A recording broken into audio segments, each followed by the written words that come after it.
Bonjour les amis, bienvenue pour votre message des défunts. J'espère que vous allez bien, que vous commencez une belle journée. Donc aujourd'hui on se retrouve pour le message des défunts, ces messages qui nous font tellement du bien de savoir que nos défunts sont toujours avec nous et que malgré leur départ physique, spirituellement ils sont toujours avec nous. Donc les messages sont des messages qui sont destinés à une ou plusieurs personnes. Donc, peut-être que si vous n'obtenez rien aujourd'hui, ça ne veut pas dire que votre défunt n'a pas de message pour vous, mais peut-être que les prochaines semaines à venir, vous allez recevoir vous aussi un signe d'eux. Je ne propose pas de consultation privée pour contacter les défunts, je le précise encore une fois, parce que malgré tout, je reçois des demandes, je reçois des mails. C'est quelque chose que je ne propose pas au public, je le fais uniquement sur ma chaîne YouTube en vidéo, d'accord ? Et on va commencer tout de suite parce que je sens déjà des énergies venir. Les deux cartes-là, on va les prendre parce qu'elles étaient collées et elles sont sorties en même temps.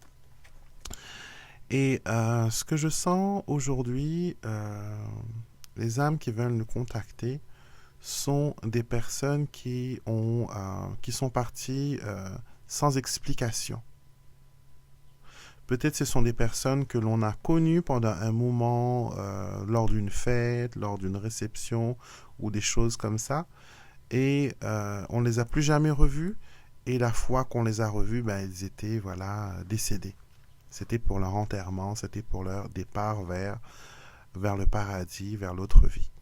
Donc il y a quelqu'un qui veut vous saluer, qui veut vous souhaiter tous leurs vœux.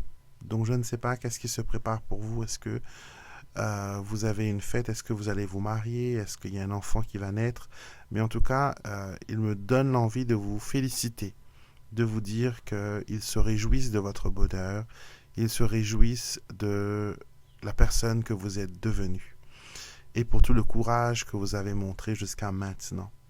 Donc si vous vous reconnaissez, ce message est pour vous, et si vous pensez que ce message est destiné à une tierce personne, n'hésitez pas à lui envoyer le lien pour qu'elle puisse regarder. Alors, les cartes que nous avons, c'est « Accepte mon départ » et « Bonne nuit ». Alors, j'ai l'impression que ce n'est pas la première fois que vous recevez un message de vos défunts. Ce n'est pas la première fois. Et en plus, vous faites des rêves.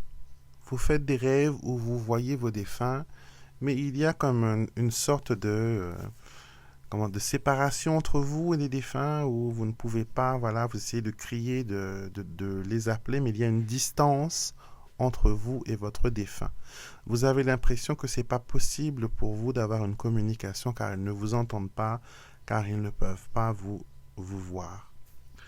Alors, sachez que quand vous rêvez de votre défunt, la plupart du temps, l'âme de cette personne, elle est à côté de vous. Pendant ce rêve, elle est à côté de votre lit. Et c'est elle qui fait la transmission de pensée, qui essaie de créer cet univers de rêve pour vous contacter. Parce que c'est là où votre esprit logique est en sommeil.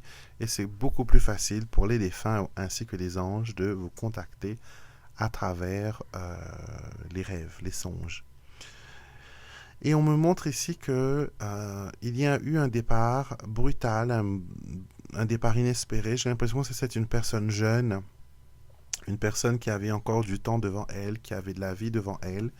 On me montre la route, donc je ne sais pas si c'est moto, voiture ou autre chose, mais il y a quelque chose par rapport à un accident. Mais on me montre que cette personne, elle est dans la lumière, d'accord ? Si vous avez eu un doute à un moment donné que son départ n'est pas associé à un départ naturel ou à l'ordre des choses, sachez que votre défunt est dans la lumière, entre les mains des anges. D'accord? Et qu'il veille aussi sur vous et qu'il vous dit tout simplement que vous devez continuer à vivre sans rien regretter. Donc je pense que le fait de ne l'avoir pas vu pendant un laps de temps ou que peut-être vous avez refusé de le voir à un moment donné, vous fait culpabiliser. Et ce défunt vous dit aujourd'hui, je viens te libérer de cette culpabilité, tu n'en as pas besoin. Et je vais bien où je suis, je ne t'en veux pas, il n'y a pas d'incompréhension. compréhension. Il n'y a aucun secret extraordinaire que je voulais partager avec toi, parce que souvent, quand on a un défunt qui réclame notre présence et qu'on n'a pas pu venir vers elle, on pense que ce défunt avait un secret ou une prophétie ou une chose extraordinaire qu'il devait nous dire, mais qu'il n'a pas eu l'occasion ou le temps ou l'opportunité. Et on est toujours dans cette quête de savoir pourquoi il voulait me voir, pourquoi il y avait ce message, pourquoi il voulait cette discussion, qu'est-ce qu'il voulait me dire, est-ce que c'était important, est-ce que c'était primordial, est-ce que c'était quelque chose de sacré. Donc on se mutile des fois à essayer de comprendre. Mais là, aujourd'hui, on vous dit qu'il n'y a pas de secret. La personne voulait juste vous voir, juste vous assurer, en tant qu'humain, de pouvoir dire au revoir et adieu. Mais l'ordre des choses a fait que, peut-être par la distance, peut-être par le manque de temps, vous n'avez pas pu vous rendre au chevet de la personne ou même, je pense que la personne n'était même pas malade. Hein. C'était une personne qui est partie rapidement et brutalement, et que lors de votre dernier entretien, vous n'avez pas voulu, voilà, peut-être répondre au téléphone ou au texto, et cela est en train de vous miner, cela est en train de vous bouleverser. Mais sachez qu'il n'y a aucune rancœur, aucune rancœur, et que vous n'avez pas besoin de vous tourmenter. D'accord? Ce n'est pas la peine de vous tourmenter, ce n'est pas la peine de vous dire que vous auriez pu changer quelque chose. On me parle aussi d'odeur. Vous sentez quelque chose chez vous, comme un parfum, une odeur de fleurs qui arrive souvent, et vous ne savez pas du tout d'où ça peut venir. D'accord? Et vous vous dites qu'il n'y a personne dans la pièce qui met du parfum, vous n'avez pas ce parfum, partout c'est fermé. Comment cette odeur peut persister et résister?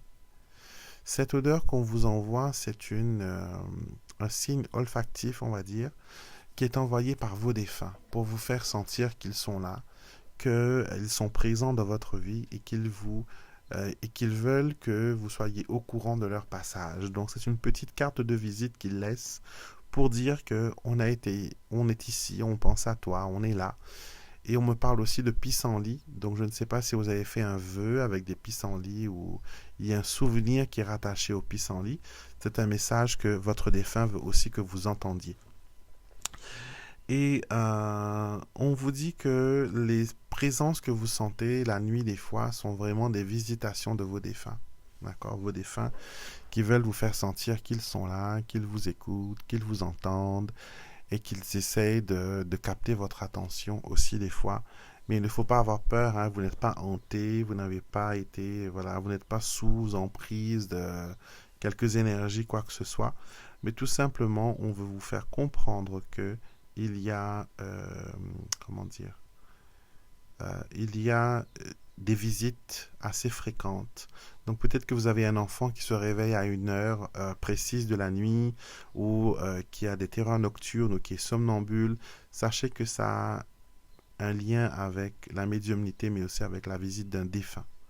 Donc pour calmer le jeu, vous pouvez très bien demander à cette entité, à cet esprit, à ce défunt de ne plus perturber cet enfant et de laisser, parce que c'est un temps de repos, un temps intime, un temps de sommeil, et qu'ils n'ont pas le droit de venir violer ce moment personnel. D'accord? Parlez-leur, brûlez une bougie. Certaines personnes font aussi des demandes de messe pour le repos des défunts. Certaines personnes font des prières pour les âmes du purgatoire, pour les âmes les plus délaissées. Donc, c'est des petites techniques qui vous permettent, voilà, de ramener paix et sérénité à ces âmes, des fois, qui sont pas perdues, mais qui refusent, qui ont peur, au fait, d'aller vers la lumière, qui ont peur de faire face à Dieu, parce que pour eux, la culpabilité les empêche d'aller de l'avant et de demander à Dieu, voilà, qu'il puisse entrer dans la lumière. Des fois, c'est la conscience que l'on a eue étant vivant qui nous influence aussi après la mort, surtout quand on a fait comme... Je vois des âmes, par exemple, de ceux qui se sont suicidés ou qui ont eu des morts assez imminentes, brutales. Et ces personnes-là se disent que s'ils vont devant la face de Dieu, ils vont être rejetés ou être envoyés en enfer. Et donc, ils préfèrent errer sur le plan terrestre et attendre qu'il y ait un miracle. Mais il faut que la décision vienne de l'âme. Il faut que l'âme soit persuadé que quand il y va, c'est pour être dans la lumière. Et certaines personnes qu'on appelle les passeurs d'âmes ont cette possibilité d'accompagner ces âmes. Moi, je travaille beaucoup avec l'archange Michael qui, avec sa bande d'anges, qui est formée spécialement pour passer les âmes de l'autre côté, je travaille avec eux et je lui demande d'escorter ces âmes. Et si par exemple vous connaissez quelqu'un dont l'âme erre un petit peu, vous pouvez vous adresser aux parents de cette âme qui sont décédés et leur demander de venir avec les anges pour venir accueillir cette âme et lui faire comprendre que sa place n'est plus sur terre, mais qu'il peut être autre part et qu'il peut vivre comme tous les défunts, tous les anges dans la lumière. Donc voilà ce que les messages avaient à vous dire aujourd'hui. J'espère qu'elles vous apportaient un peu de réconfort. Je vous retrouverai avec beaucoup de plaisir pour les messages angéliques le lundi, le mercredi message des défunts, le samedi les guidances intemporelles, le dimanche pour l'astro-guidance et les énergies de la semaine. Donc voilà, passez une belle journée, vos défunts sont avec vous, n'hésitez pas à leur parler, à vous confier à eux, ils vous écoutent, ils connaissent vos chagrins, ils connaissent vos douleurs, et moi je vous retrouverai avec beaucoup de plaisir pour une prochaine vidéo.